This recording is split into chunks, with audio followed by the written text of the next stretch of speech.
que yo creo que ya entró. Mafe, hola.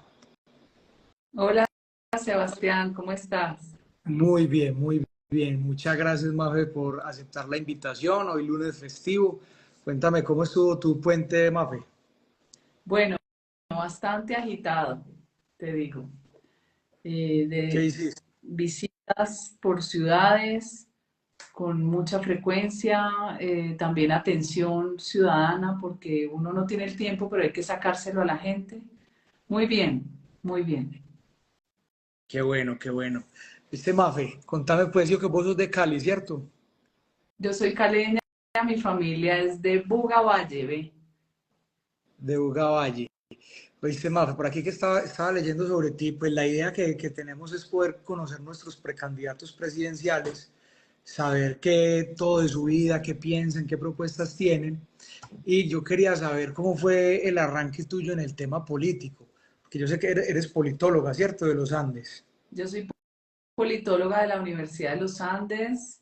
Siempre me interesó en qué iba el país. Yo tengo recuerdos desde muy chiquita, cuando era el radio lo que daba las definiciones de quién era el presidente. Me acuerdo tanto que me quedé hasta altísimas horas de la noche en la elección de Betancourt y López Miquelsen, y le avisé a mis papás que ya estaban dormidos. Siempre me ha inquietado quién va a dirigir un país, qué se hace con un país y sobre todo Colombia, que es un país tan complejo.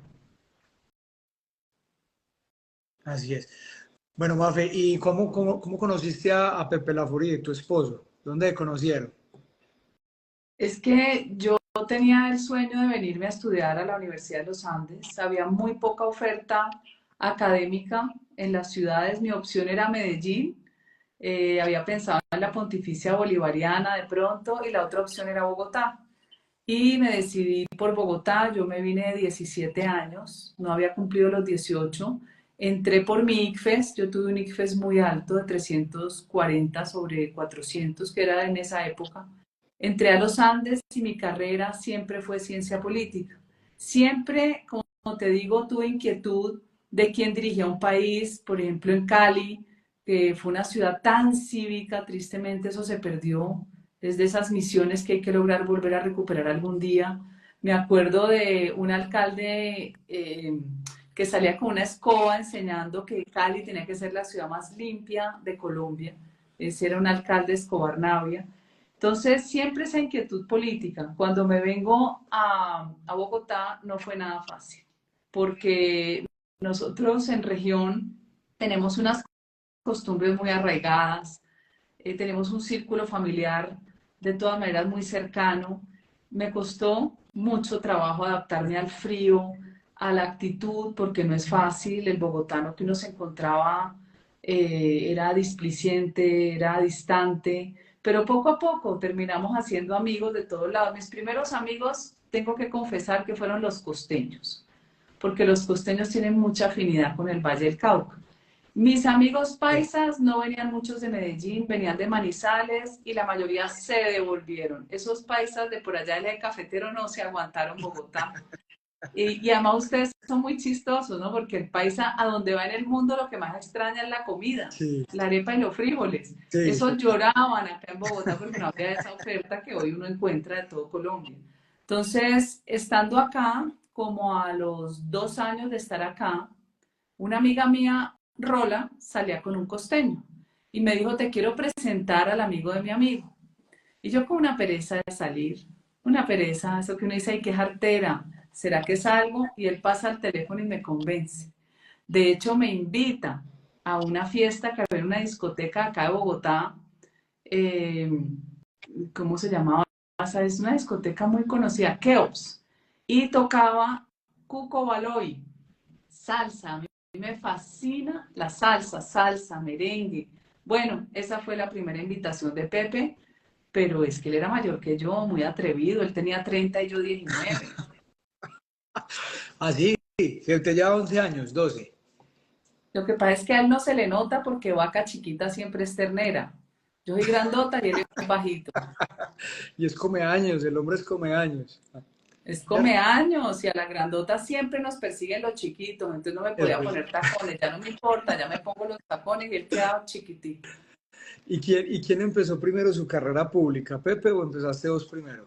No, él es muy veterano. Mi suegro fue senador 3 veces por el Magdalena, cuando era el Magdalena Grande, eran Cesar, Guajira, Magdalena, el conservador, muy de la línea de Álvaro Gómez Hurtado. José Félix estuvo 15 años al lado de Álvaro Gómez, un gran hombre, un hombre transformador que Colombia perdió la oportunidad de haberlo tenido como presidente. Entonces el veterano era él, sin duda. Bueno, y del matrimonio que tienen 4 hijos, ¿cierto? Tenemos 4 hijos, 2 niñitas y 2 niñitos. Sí. Y yo he visto es que Juan es el que más se mete en el tema político, opina mucho, tiene muy buena aceptación en redes. Juan José, ¿cierto? Ha sido el más activista, el más conocedor de todo el tema internacional. La primera vez que yo tuve la oportunidad de salir, no a Estados Unidos, porque yo voy hace 12 años al CIPAC, que es el Congreso Conservador. La primera vez ya en América Latina fue gracias a Eduardo Bolsonaro, que nos invita al primer foro conservador en Fox de Iguazú, donde quedan las cataratas. Y yo recuerdo que nos subimos al avión, yo me llevé a Juan José más chiquito, eso ya fue hace por ahí 7 años. Y él en el avión me dice, mami, está José Antonio Cast. Pues yo había oído de Cast, pero no tenía la referencia de su imagen. Pues él estaba encantado, ya en el evento se volvió amigo de Cast, ya conocimos mucho más activistas precisamente de América Latina. Ese grupo sigue creciendo. Ya el CIPAC de los gringos se trasladó a Brasil, a México. Estamos empatando con el Foro Madrid, con el partido Vox. Entonces, creando toda esta red internacional en defensa de la libertad y contra el comunismo. Así es. Mafe, ¿cómo fue? Contanos la experiencia de cómo cuando el presidente Uribe empieza a montar el Centro Democrático, te invita para que lideres la lista a la Cámara de Representantes por Bogotá. Contanos de ese episodio, de ese momento. No, a mí me pasó de todo, porque yo había trabajado en la Universidad de los Andes antes de graduarme. Yo manejaba un programa que se llamaba el Programa Democracia, financiado por un fondo de la National Endowment del Congreso Americano. Después tuve la oportunidad de irme a Estados Unidos un año con la Fundación Kettering a aprender cuál es el trabajo de base que hacen los gringos, que es fabuloso. ¿Por qué su democracia ha durado tanto ahora en riesgo? Porque ellos, la democracia es participación en los espacios que se les permiten, que son muchísimos, desde el Frente Local de Seguridad, en la iglesia, sobre todo la protestante, es muy activista, toca problemas de barrio, conocí las asociaciones de universidades, entonces empecé a entrar en ese mundo tan rico de espacios de libertad que tienen ellos, y allí me entrené un año y vine a trabajar con la universidad en muchos lugares de Colombia. Tuve la oportunidad de conocer desde el Amazonas, el Atlántico nos lo recorrimos porque firmamos con el gobernador del Atlántico enseñar la Constitución del 91 y enseñarle a la gente a deliberar en orden, a pensar en orden, cómo escoger un tema público, cómo escoger los pros y contras y cómo llegar a soluciones efectivas donde no todo el mundo va a quedar contento, porque siempre va a haber consenso y algo de disenso, pero no se puede satisfacer a todo el mundo. Ahí estuve mucho tiempo hasta que me aburrí y decidí un día con una amiga montar una empresa. Y esa experiencia es impresionante porque a mí en la Universidad de los Andes jamás me enseñaron, Sebastián, ni que era una factura, ni un recibo de caja, ni un comprobante de egreso, ni que era la Cámara de Comercio. O sea, usted no lo prepara para enfrentarse a la vida que es la economía. Yo hoy digo que el pensum académico tiene que obligar a los muchachos desde chiquitos a aprender principios básicos de economía, economía financiera, desde niños, para que entiendan que no hay nada gratis y que el Estado no es una vaca para ordeñar. Entonces fue un aprendizaje muy duro, al principio muy trabajoso, porque usted, si no vende, le toca sacar la plata de algún lado. Y esa experiencia me sirvió para construir. Dejé de lado la ayuda a la gente. Yo empecé a crear un equipo de amigos donde hacíamos derechos de petición, tutelas y empezamos a acompañar comunidades vulnerables. Ahí me volví activista. El segundo piso de la oficina de mi empresa era activismo puro. ayudando a la gente y usando a José Félix para que con sus relaciones públicas nos abriera puertas en el Estado. Cuando viene este desastre de Juan Manuel Santos, que traiciona al presidente Uribe, y esta necesidad de volver a rodear al presidente que le cambió la cara a un país que estaba perdido, recogimos firmas, Sebas, hasta en el último rincón de Colombia. Acá en Bogotá hasta altas horas de la noche, porque cuando usted tiene pasión, usted lo hace gratuitamente por convicción. Y en esa recogida de firmas yo ya tuve más cercanía con Uribe, con la gente que había sido del partido de la U. Yo nunca trabajé con el gobierno ni nada. Tenía mis diferencias con algunos funcionarios de Uribe y peleábamos mucho con gente que Uribe nunca se dio cuenta que había gente que hacía mucho daño también en su gobierno. Yo después se lo dije en términos de chiste por personajes con los que obviamente he confrontado mucho, como el cura Francisco de Rux y otros. Una cantidad de mamertos metidos en la administración de Uribe, pero bueno, después de eso vinieron las listas. Y a mí alguien me pone en un puesto quinto, Sebas, para el Senado. Yo dije, no, pues quinto, no creo que yo pues deba estar en el quinto, aquí hay gente de más trayectoria. Y de repente me brincan y me pasan al 27. Lejísimos. Y yo dije, Dios mío, el 27 es horrible. Entonces José Félix dice, pero ¿cómo? Si esto es una afrenta contra mí, que dejé el Partido Conservador, que he hecho todo por este, pues se armó el pedo pues de 7 siglos. Y entonces me dijeron, vean, en Bogotá nadie quiere la cabeza de lista. No la había querido Rafael Nieto, entiendo que se la habían ofrecido a Paloma y no la había querido. ¿Por qué no la querían? Porque estaba Petro de alcalde destruyendo Bogotá igualito como está haciendo hoy, igualito con la misma receta, porque los comunistas tienen cemento en el cerebro, eso para que cambien de idea tienen que trascender, si no es imposible. O sea, de esas actividades de misión imposible como la película. Entonces nadie quería enfrentarlo. Él estaba muy seguro de que quedaba su sucesora, Clara López Obregón, y resulta que yo acepté la cabeza de lista, lista cerrada, y nos fuimos por todo Bogotá, la misma que recorrimos recogiendo firmas, con un bafle, un micrófono, teníamos una pancarta de Uribe y un computador. Y eso fue una berraquera, volver a encontrarnos con los barrios de Bogotá que usted no visita, porque usted en Bogotá se mueve solamente, o usted les pasará en Medellín cuando no hacen política, pues en los mismos lugares y los mismos referentes. Usted no va a lugares que después la política lo obliga a ir. Y sacamos 6 curules de 18, la lista más votada, 328.000 votos. Eso fue un éxito. Perdimos la sexta curul por no tener abogados, Sebas. Nadie nos asesoró, nadie nos ayudó. Por 150 voticos terminó entrando Inti Asprilla y terminó sacando a Liliana Alfonso, que era nuestra sexta curul.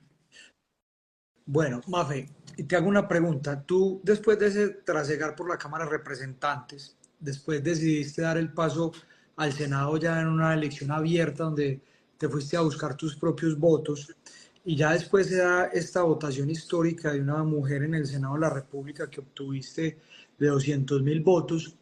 ¿Tú en qué momento te diste cuenta de la conexión tan especial que tienes con gran parte del país, que tú dijiste, me impresiona, o sea, realmente me impresiona positivamente la conexión que estoy generando por las tesis que tú expones con tanta claridad y con tanta contundencia, que te llevó yo creo que a decir, yo quiero ser presidenta de Colombia? ¿En qué momento tú sentiste eso y tú dijiste, quiero empezar a trabajar para ser la primera presidenta de Colombia?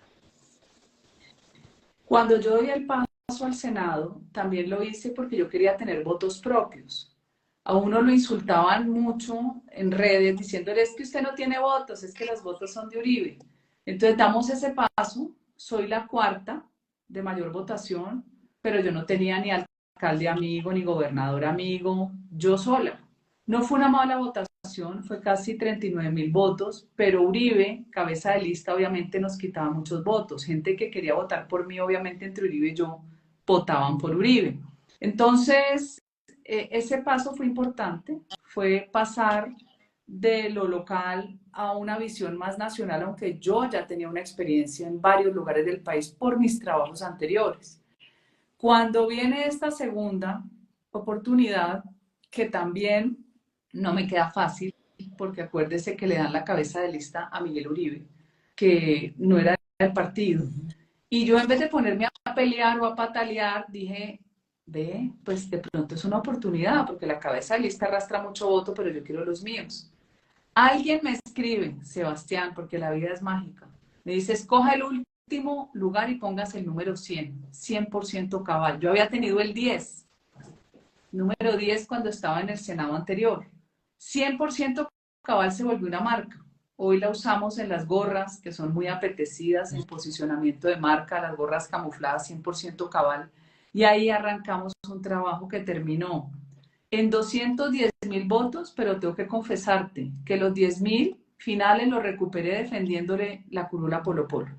A Miguel Polo lo estaban robando. Nos tocó movernos a conseguir apoyo, respaldo, porque Polo tenía votos en todo el país, votos internacionales, y uno no tiene la capacidad de sacar del bolsillo un dineral para poder copar muchos escenarios de votación. Escogimos las ciudades más importantes y logramos, después de 4 semanas de esa pelotera, rescatarle la curula a Polo y encontrar 10.000 voticos que me habían robado, y seguramente fueron más. Imagínese, Mafe, uno hablando de esos números y detrás de cada número de esos es un alma, una voluntad de una persona que quiso acompañarlo y 10.000 que no aparecían.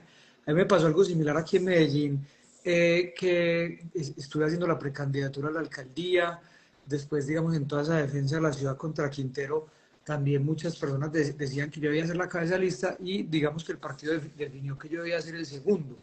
Y también me permitió, pues sacamos casi 43.000 votos, que eso fue histórico acá en Medellín, y digamos en el mismo sentido tuyo, que vos sabes que la cabeza de lista del partido de por sí jala mucho por ser el número uno del Centro Democrático, que haga un hecho político, aunque es del partido, pero eso es un trabajo muy propio, entonces ahí te entiendo plenamente. Pues, Mafe, pero te hago una pregunta. Lo que pasa es que yo siento que parte de la dificultad en la que estamos ahora, en la que Medellín acaba de salir de este tema de Daniel Quintero y hoy en Colombia estamos, es que yo creo que nosotros enredamos mucho el tema político, sobre todo en el tema comunicacional. Porque yo siento que la izquierda desde hace 10 o 15 años vienen en un tema de relato, de un cuento y de una historia de victimización y una cantidad de cosas que tanto cayó el agua al cántaro que al final lo rompió. Nosotros éramos muy enredados con las cuentas, o sea, números, gestiones, hechos, y la gente se empezó a desconectar con todas estas redes sociales porque hoy la gente se conecta más por temas emocionales. Yo de los que he dicho que nosotros tenemos que volver como a lo básico del tema político y a los principios fundamentales para poder volvernos a conectar con las personas, que es donde tú lo haces muy bien, porque yo creo que nosotros tenemos que entender que la política es para que cada uno pueda salir en libertad a buscar su proyecto de vida y que pueda tener todo lo necesario, todo lo que la humanidad ha puesto a disposición dentro de su hogar, y que pueda salir de su casa y también tenga una ciudad completamente desarrollada para poder encontrar su proyecto de vida y poder salir adelante. Yo creo que eso lo hacen 4 principios MAFE: libertad económica, seguridad y justicia, toda la educación que sea posible y apoyar las personas que lo requieren, pero no anclarlas a la situación que le generó ese apoyo, porque las dejas ahí víctimas toda la vida y los dejas patinando ahí. ¿Vos qué opinas, Mafe, digamos, de nuestra forma comunicacional política, que es hoy donde sentimos que hay una gran batalla y que en Colombia, hasta que llegó Petro, estábamos completamente perdidos? O sea, nos daba hasta pena hablar de estos temas. Diste en el clavo, Sebastián, y si has oído mis últimas intervenciones van precisamente a eso. Ellos se adueñaron de la narrativa. Ellos construyeron historias sobre las mentiras y sobre una emocionalidad excesiva que termina atrapando incautos, ingenuos y un grupo de resentidos, porque ellos manejan mucho el odio.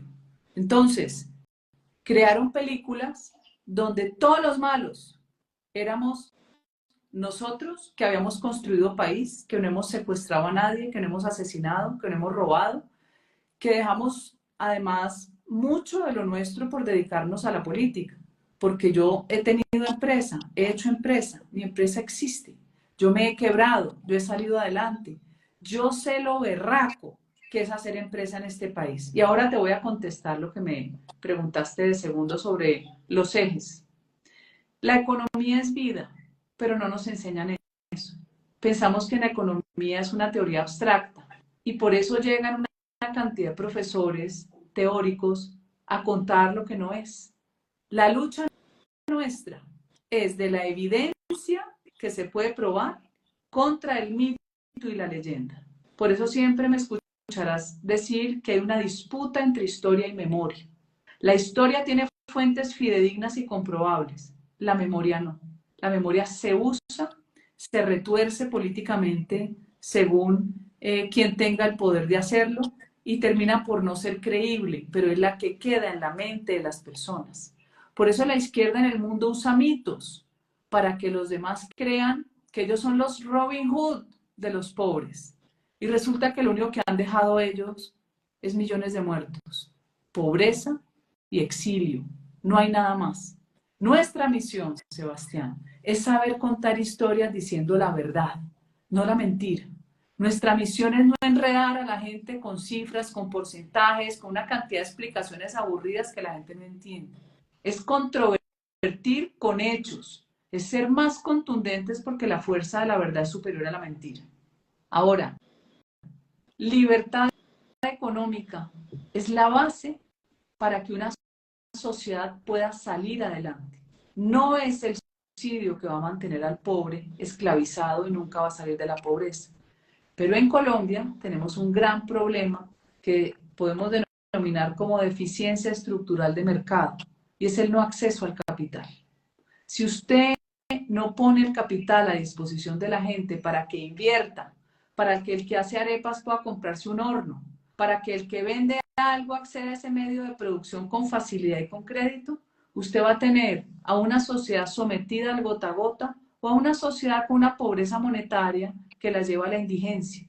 El capital es lo que rompe la diferencia entre las sociedades prósperas del mundo. ¿Por qué los países ricos son ricos y los pobres son pobres? Porque hay acceso al capital. Pero obviamente usted no puede construir una empresa si usted lo extorsiona, ni lo secuestra, ni lo mata. Y la seguridad es parte de la esencia de la supervivencia de un Estado con unas normas y leyes que vayan acordes a darle libertad y orden al ciudadano.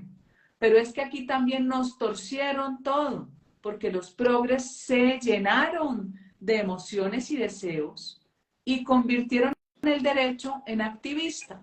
Entonces ahora se llama justicia social, justicia agraria, justicia ambiental. Usted no le puede poner adjetivos a la justicia porque genera un desequilibrio entre las partes. Usted termina vulnerando garantías judiciales cuando vuelve la justicia activista.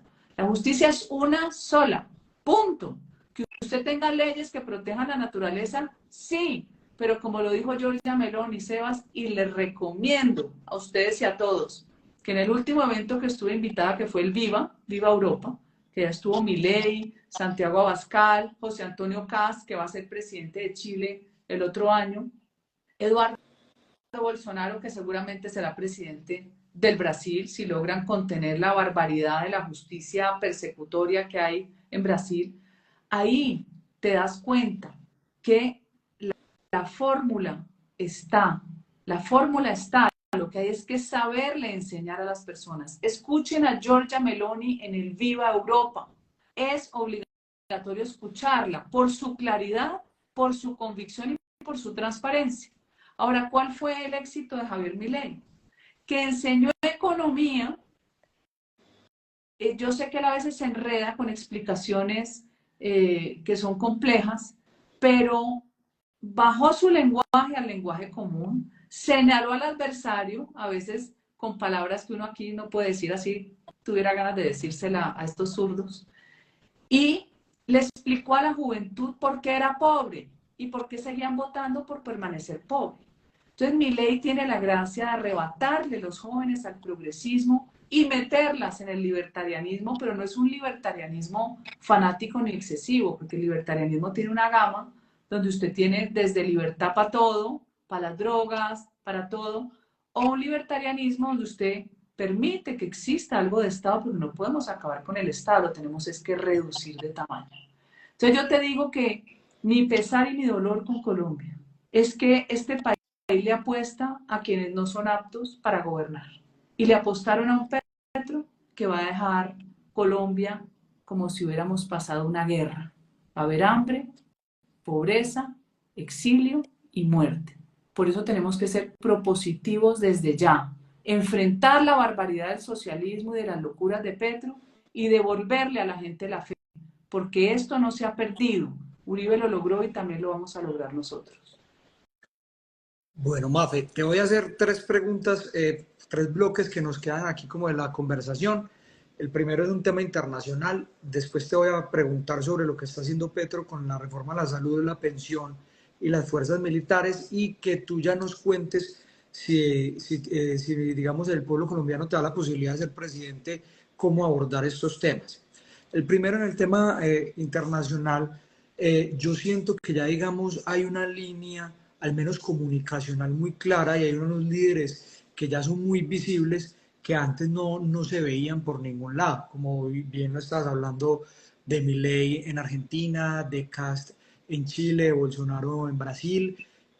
Tú representas acá en Colombia, está Verastegui en México, está Abascal en España, ya Isabel Díaz Ayuso. Hay gente ya muy valiosa que están hablando con mucha simpleza.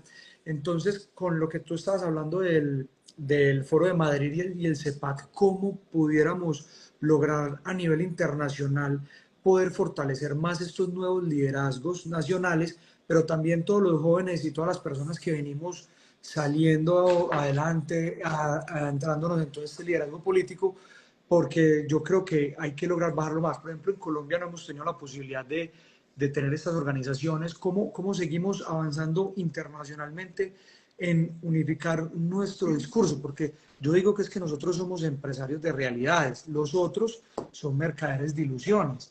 Entonces, en ese escenario internacional, qué bueno que ya hay, digamos, unos líderes demasiado establecidos en toda Latinoamérica, pero cómo fortalecer esos nuevos liderazgos acá en Colombia que puedan tener acceso a toda esa información. A ver, la información está disponible y lo que hay que hacer es estar de pronto a hacer más divulgación para que se conecten a esos espacios. Por ejemplo, en Brasil, ahora vamos a ir todos estos mismos al Brasil con Eduardo Bolsonaro al CIPAC Brasil 6 y 7 de julio. Hay que estar atentos. Si hay personas que quieren ir, uno les puede conseguir el acceso. Se pueden conectar por las redes. Nosotros hemos creado una organización que se llama Fundación Escuela Libertad. Es @FESLibertad.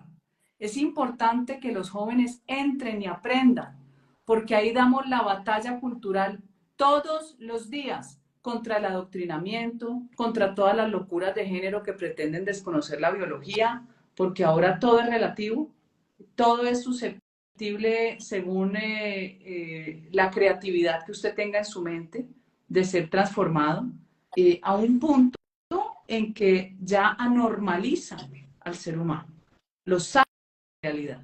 Y ahí también les recomiendo a todos un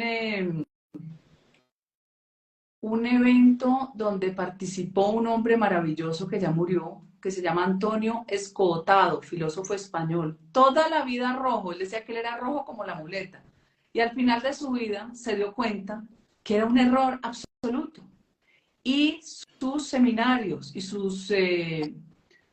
todas las intervenciones que él hacía en distintas universidades y en foros eran de una claridad, que hay una en especial que se llama Los enemigos de la realidad. Por eso me da risa lo que dijiste ahora, los enemigos de la realidad. Los progres son enemigos de la realidad. Crean una fantasía revolucionaria, inventan una realidad paralela para hipnotizar y para engañar incautos, y muchas veces promoviendo el odio con el grupo de personas que son resentidas y creen que así van a salir adelante. Entonces, en Escuela Libertad van ustedes a encontrar toda esta lucha y este activismo, van a encontrar capacitación en economía, van a encontrar entrevistas donde se explican las reformas que muchas veces son difíciles de entender para el público en general o que no es especializado. Ahora, respecto a las reformas, Petro hizo lo Pero, mismo en Bogotá. Benita, una pregunta. o sea, yo quiero que nos expliques las reformas desde este punto de vista, no tan técnicas como lo están viendo los colombianos, sino, por ejemplo, qué implica la reforma a la salud para que nos hagan un empadronamiento a nivel nacional. Dos, ¿por qué Petro está desesperado por coger los 400 billones de pesos de los fondos privados de pensiones? Y tres, ¿por qué viene desarticulando todas las fuerzas militares y sacando todos los generales? Ha sacado más de 100 generales y uno siente que la está desmoralizando, que la viene mermando y a la vez a las estructuras criminales las va empoderando muchísimo. Dentro de esos tres escenarios, porque Petro es una persona que fue formada y que cree en todas las formas de lucha, y para él sí tiene que tumbar el país al piso como lo está haciendo para volver a construirlo como él cree que debe ser, es dentro de eso, ¿qué es lo que está haciendo Petro para que tú le expliques a Colombia y todas las personas que nos van a ver en este momento durante las próximas 24 horas, qué es lo que está haciendo Petro, por ejemplo, con esas tres reformas? A ver, ¿qué leo yo? Y te voy a contestar por el final. Yo veo un Petro que sigue teniendo la misma mentalidad de anarquista, porque él es un anarquista profesional. El anarquista le gusta ir en contra del orden establecido. No le gustan los canales institucionales ni la separación de poderes. Él siente que él tiene el derecho y es un derecho superior, muy similar a las monarquías absolutistas medievales. De hecho, esa es una actitud muy del comunista, parecerse a las monarquías absolutistas. Es muy parecida a la de la estructura jerárquica de la guerrilla, donde el secretariado tiene todos los privilegios, incluso de robarse las niñas, abusarlas y violarlas, y los demás son siervos, son vasallos, son esclavos reclutados a la fuerza que si se vuelan los matan.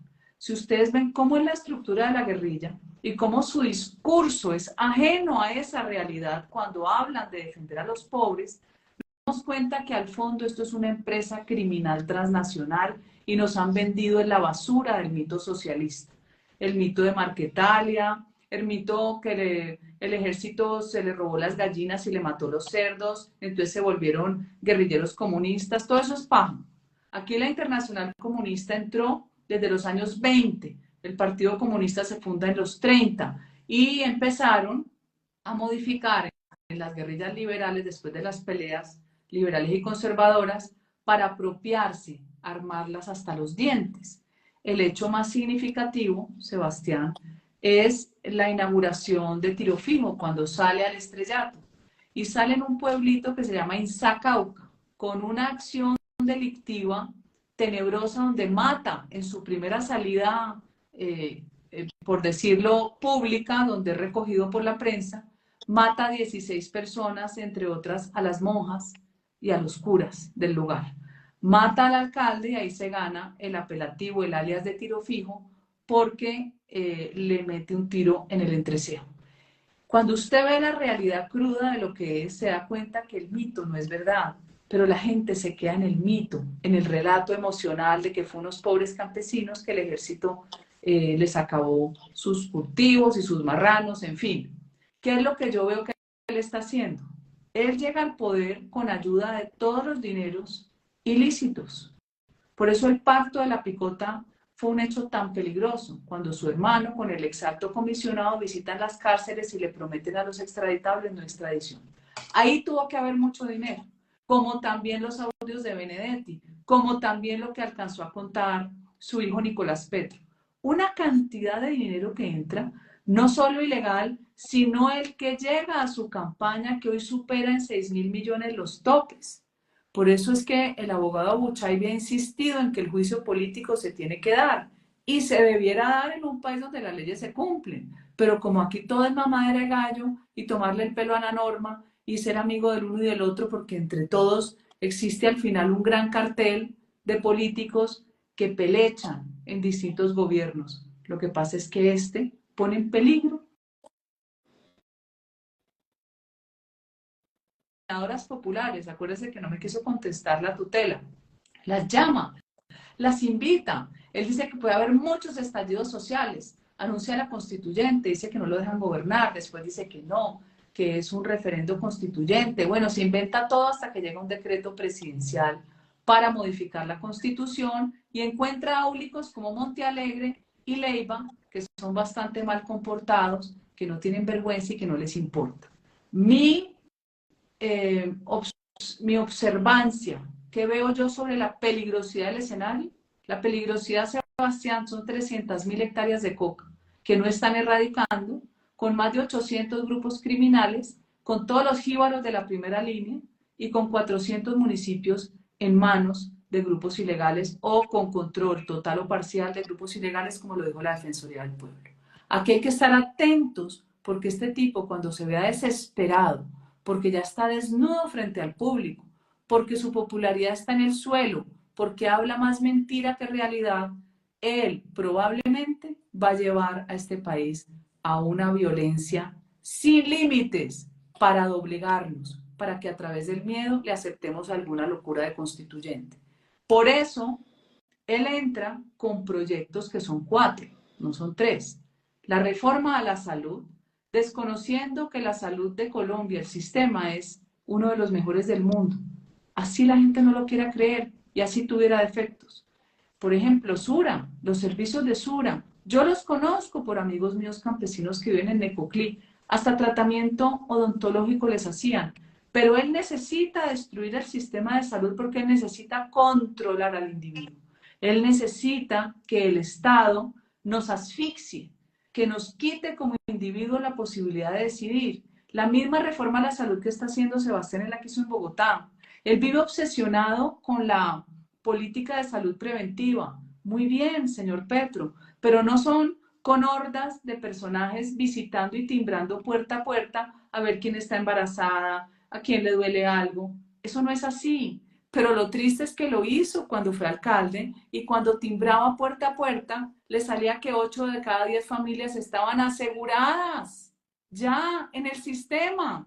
Se gastó 1.000 millones diarios en Bogotá y no dejó una matriz de absolutamente nada en la recolección de información para sacar una conclusión.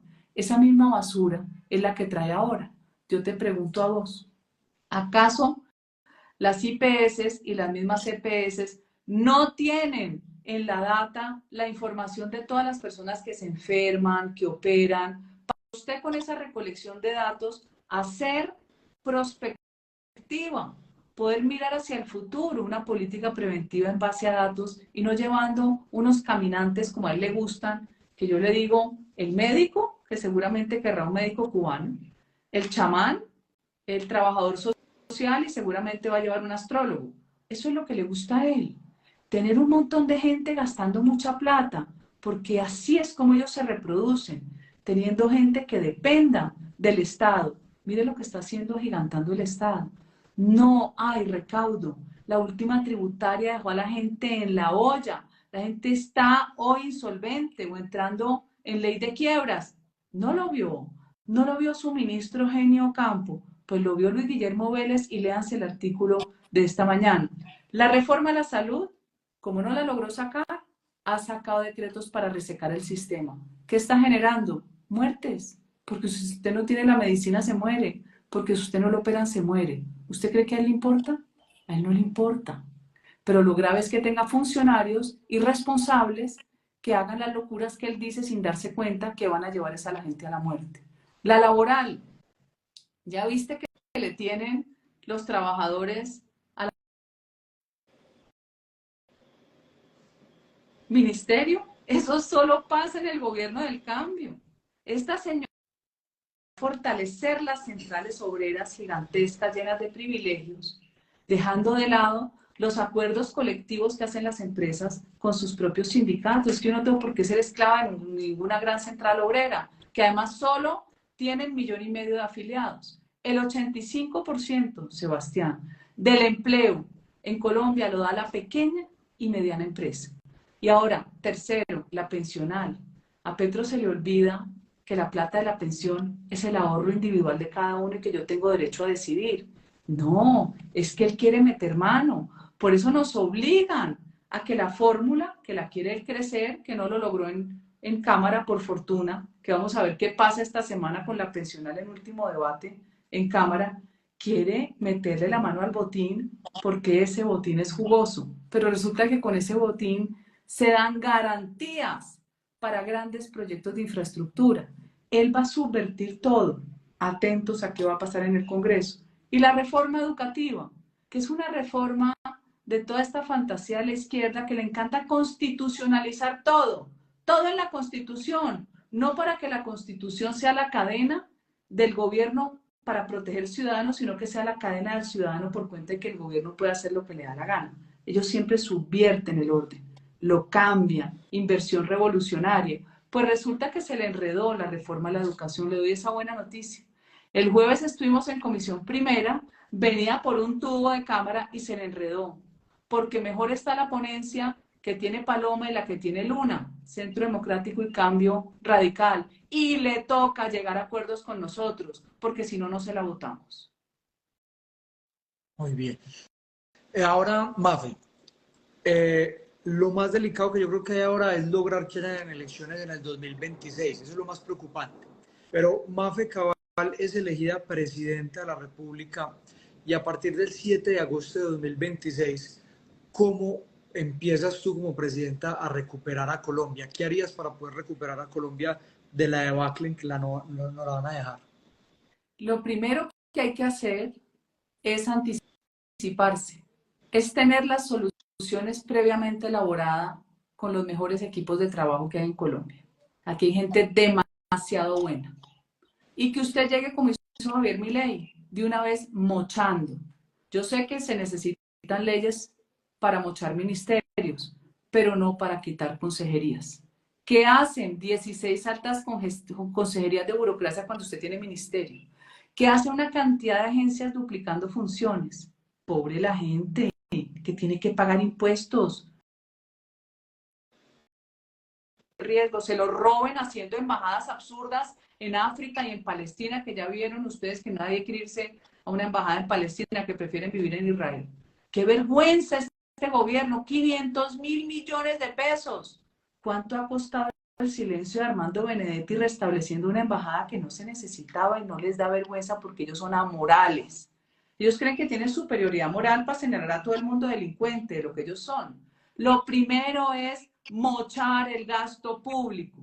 Usted tiene que sentarse desde antes, ojo que Uribe lo hizo, con un equipo y decir, se fusionan estos ministerios, se corta esto, y usted tiene que privilegiar en un plan de desarrollo la seguridad de este país. No solo más pie de fuerza y mejor, sino bienestar para la fuerza pública y un marco jurídico que los proteja cada vez que actúan, porque no puede ser que aquí dan de baja un delincuente y terminan preso los militares o los policías. Usted arranca sabiendo qué va a hacer, no le toca pensar ni esperar. Nosotros estamos preparando desde hace un tiempo lo que va a ser la propuesta económica, que además me gusta decirlo, yo tengo una persona en la que confío que es Luis Guillermo Vélez, donde vamos a empezar a trabajar ahora con el equipo de él, porque me gusta, porque me asesoró hace 2 años en campaña, porque me enseñó temas fundamentales de economía que no están siendo resueltos. Por ejemplo, ¿por qué en Colombia no hay cuentas en pesos y en dólares como las hay en otros países de América Latina? Es que usted puede tener cuenta en pesos y en dólares. ¿Cuál es el misterio? Usted deja a variables que después no puede controlar unas fluctuaciones que terminan reventando el mercado. Tenga pesos y dólares. Usted necesita acceso al capital. ¿Por qué no hay un fondo del mismo Estado que tenga por lo menos 2 billones de pesos para prestar solo como crédito de inversión a las clases populares? Usted puede usar la banca de segundo piso que tiene el Estado colombiano diversificada, una para el constructor, la que es para la agricultura y la ganadería, pero préstele a la gente a un interés razonable, no haga que la persona pague 6 veces una moto, un crédito hipotecario de 30 años.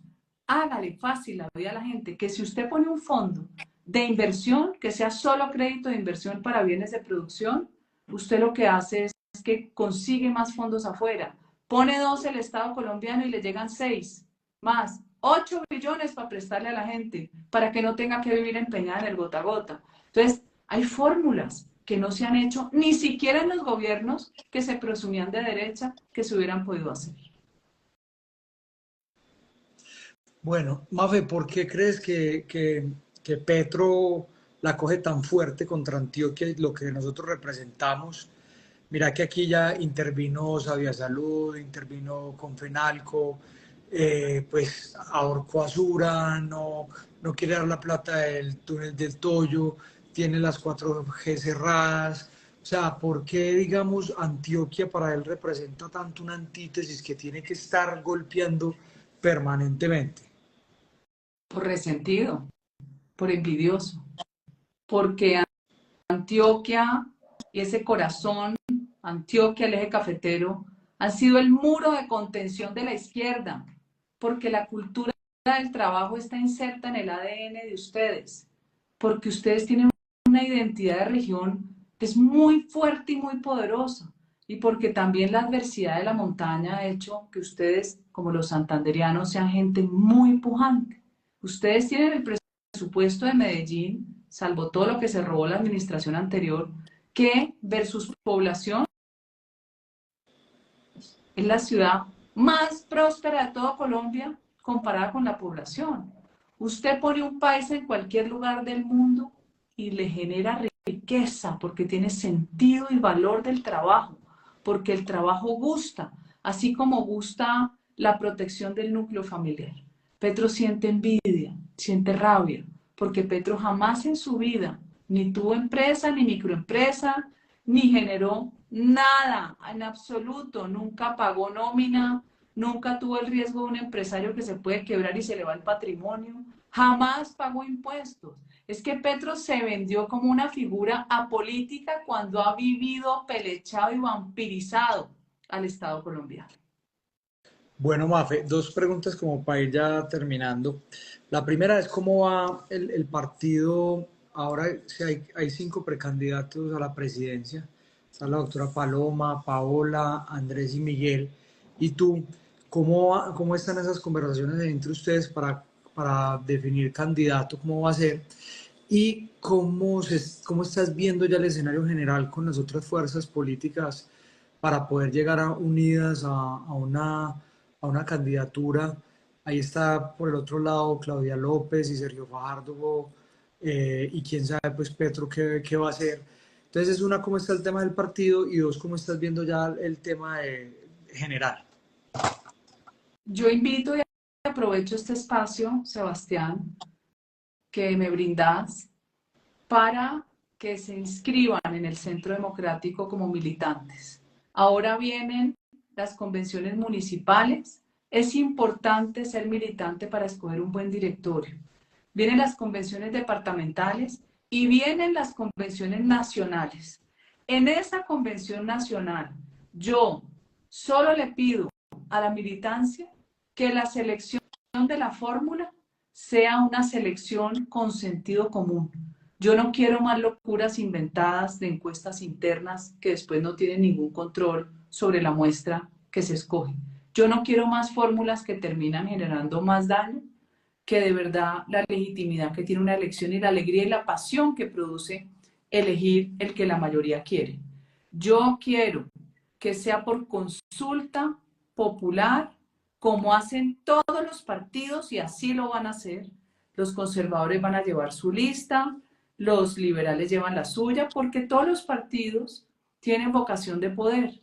Ese día de la consulta debe ser el día de las elecciones de Congreso, no puede ser antes, no puede ser en una fecha no electoral, porque le pasa como Humberto de la Calle Juan Fernando Cristo, que la gente no sale a votar, ni siquiera llegaron a alumbrar.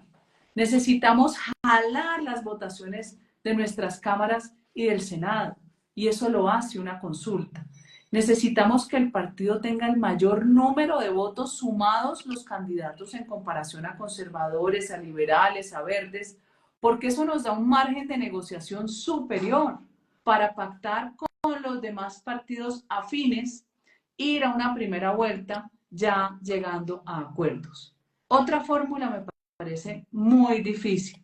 Hay quienes dicen, no, pero una plancha donde participen varios. ¿Varios qué? ¿Por qué vamos a estar todos metidos en una plancha con otros partidos y gente que además contribuyó a que Petro llegara? Porque ahora están apareciendo, Sebastián, una cantidad de figuras que ya gobernaron, que ya hicieron mucho, poco o nada, hicieron daño. Ahora salen a darnos fórmulas económicas, fantásticos, unos inteligentísimos, pero se les olvidó que gobernaron, se les olvidó que concentraron el poder, se les olvidó que subieron el IVA. A mí no se me olvida, porque todos llegan remozaditos, ¿no? Con nueva figura, con peluca, no. Yo sí sé que tenemos que unirnos muchos, pero la unión no puede ser al principio, porque hoy el Centro Democrático, al que no querían ver hace 2 años, va a ser el partido más fuerte. Y hoy el presidente Uribe, que termina con un 19%, antes de finalizar el gobierno Duque, 19 después de tener el 80% de popularidad en su segundo mandato, hoy está alrededor del 45% y va a seguir subiendo. ¿Por qué le vamos a regalar nuestro esfuerzo solo por creer, ay, qué miedo? Entonces démosle a fulano candidato.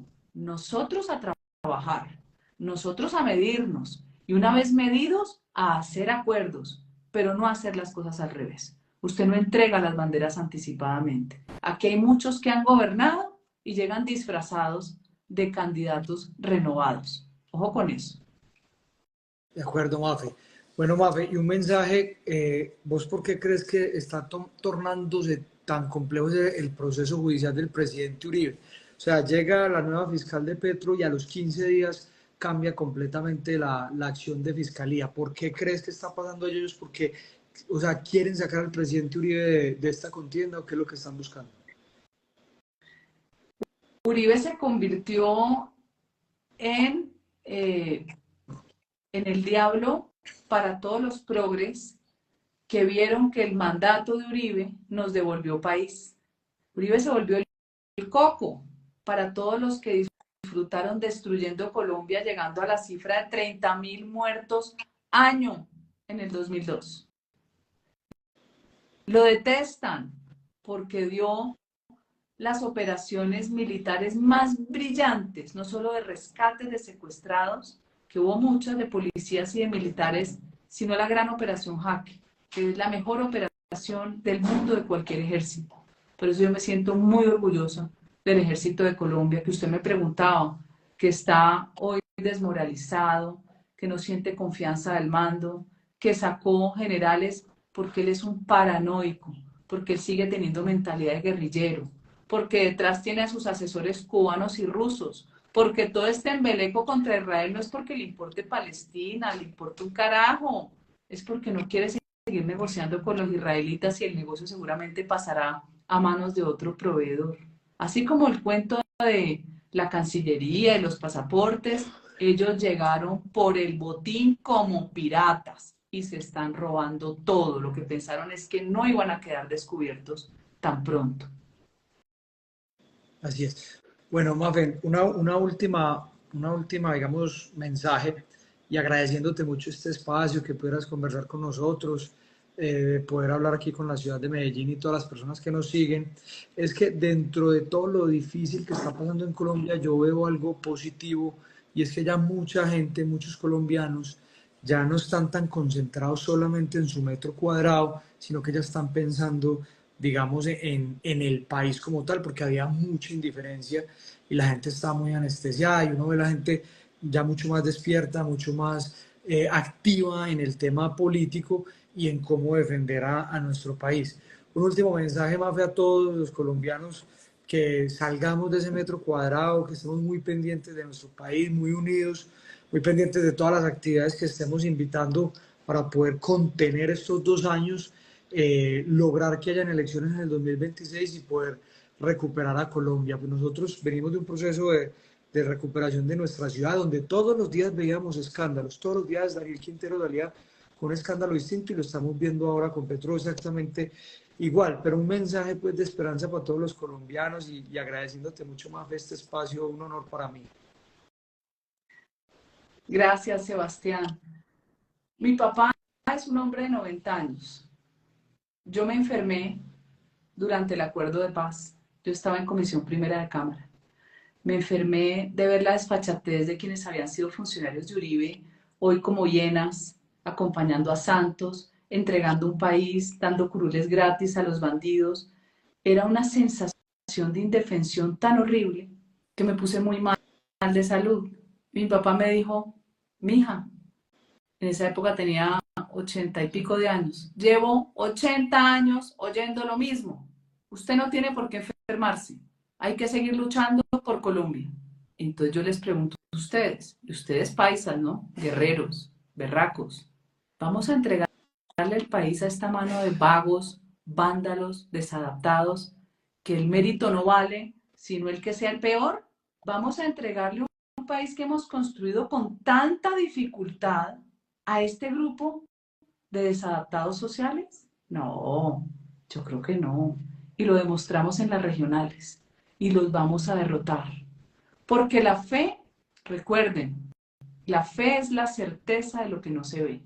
Porque hay que creer, como lo dijo Milei, en las fuerzas del cielo, porque la guerra es arriba y es abajo. Como es arriba es abajo.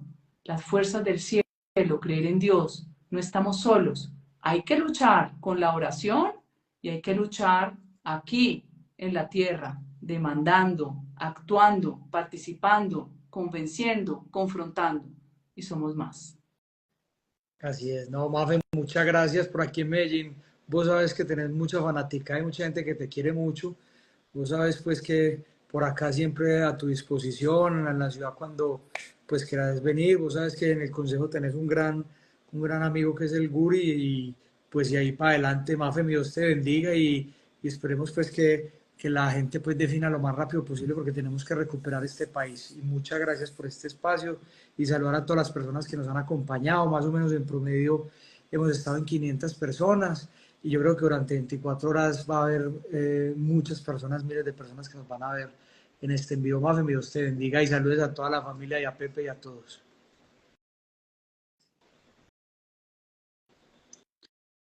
Se está congelando la imagen. Bueno, ahora vemos cuántos hubo en total de los que nos vieron en el en vivo. Vamos a seguir moviendo estas redes para seguir teniendo mucha más gente y más voluntades. Y también los indignados contra Petro, lo que se llama la ira del converso, aquel incauto que le creyó y lo único que le vendieron fue humo y su vida hoy está en riesgo o está desempleado. A seguir guerreando por Colombia y a visitar a la policía en la estación de policía, en los CAIs, cuando ustedes salen de fin de semana, visiten el batallón, ellos necesitan ver nuestro respaldo, también lo que se les ofrezca, lo he hecho yo en el Valle del Cauca, Sebastián, a veces necesitan colchones, necesitan cosas elementales, un ventilador, algo. No puede ser que nuestros héroes de Colombia que dan la vida por nosotros no estén acompañados de quienes más los queremos. Acompañar a la fuerza pública todos los días. Gracias. Así es. Bueno, Mafe, Dios te bendiga y a todos mil y mil gracias por habernos acompañado. Cuídate mucho, Mafe. Gracias.